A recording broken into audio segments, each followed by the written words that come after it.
Ayan, good morning at nandito tayo ngayon sa Mindanao Avenue. Tingnan niyo po kung anong itsura ngayon. Thursday po ngayon. Ano ba yun? June... About 5? June 5 o... Nawala na ako sa kalendaryo.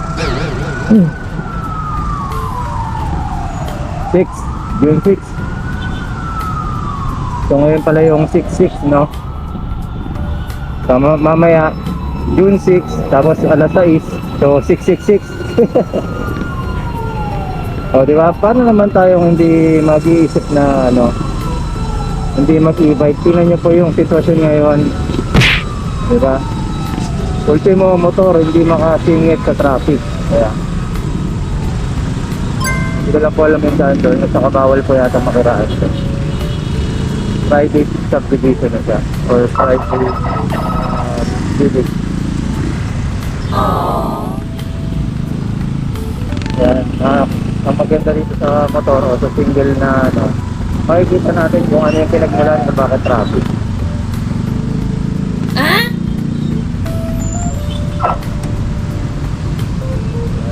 Yan yung sitwasyon natin ngayon dito. Huwag po kayo maglala, hindi po dahil sa e-bike yan. Hindi e-bike ang salarin na siguro baka may inuuli doon, hindi yan. Ito po ang normal na araw dito sa Mindanao Avenue. Napakarami ko na pong kwento rito. Dahil ito po talagang araw-araw namin dinadaanan. At isipin niyo po kung kayo po ay namamasukan, dito pa lang po ubos na yung oras ninyo, pagod na po kayo, no?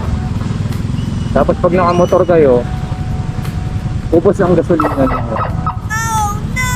So hindi na nagiging ano, productive yung buhay ninyo, no? Napupunta na lang po sa traffic yung kalahating araw ng buhay ninyo. Ayan, nagkakaroon sa rescue.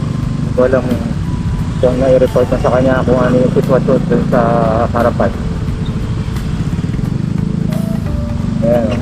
Ito nyo po kung kayo po yung nakamotor. Andara kayo ng andar. Yung clutch po niya nagdadrag.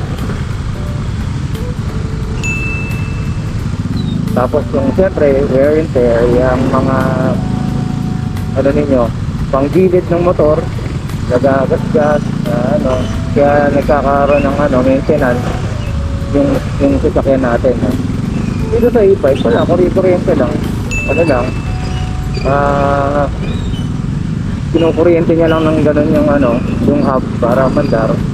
So kung wala kang tiga, hindi naman ganun kalakas kumonsumo ng kuryente. Ayan, siguro may nalagyan o may natapon na langis. Sa natatanaw ko dito may bombero. Para tayo ngayong ano, reporter tayo ngayon, no?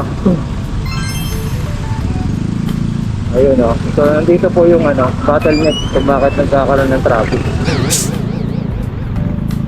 Malalaman po natin ngayon kung ano yung pinagmulan. Mukhang may natapon na ano, langis. Nililinis po nila.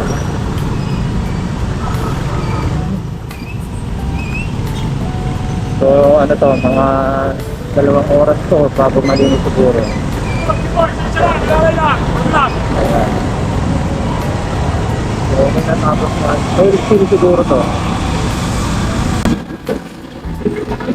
Sila.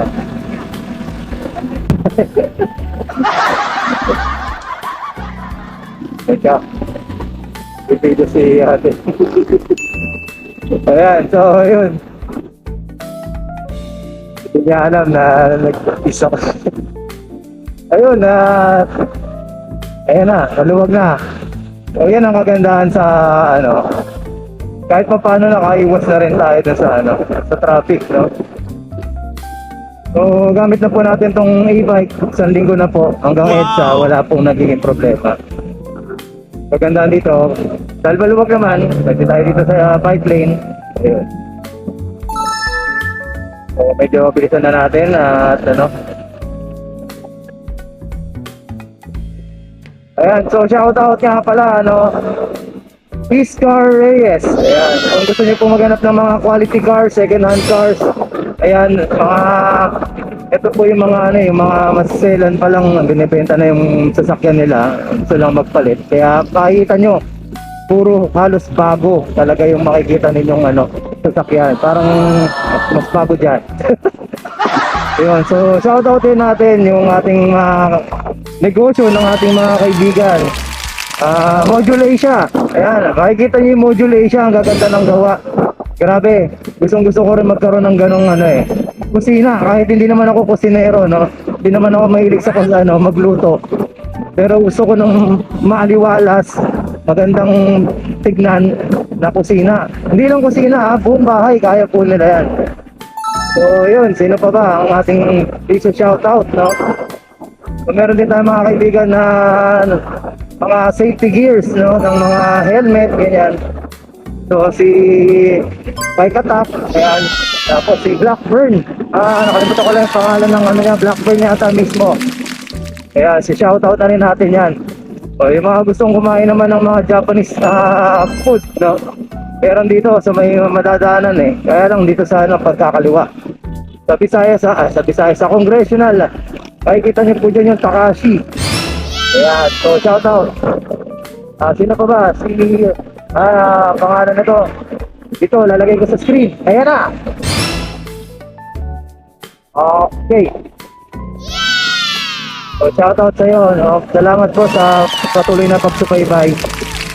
So yun, hanggang dito na lang po muna. Salamat. Mahaba na yung video. Thank you.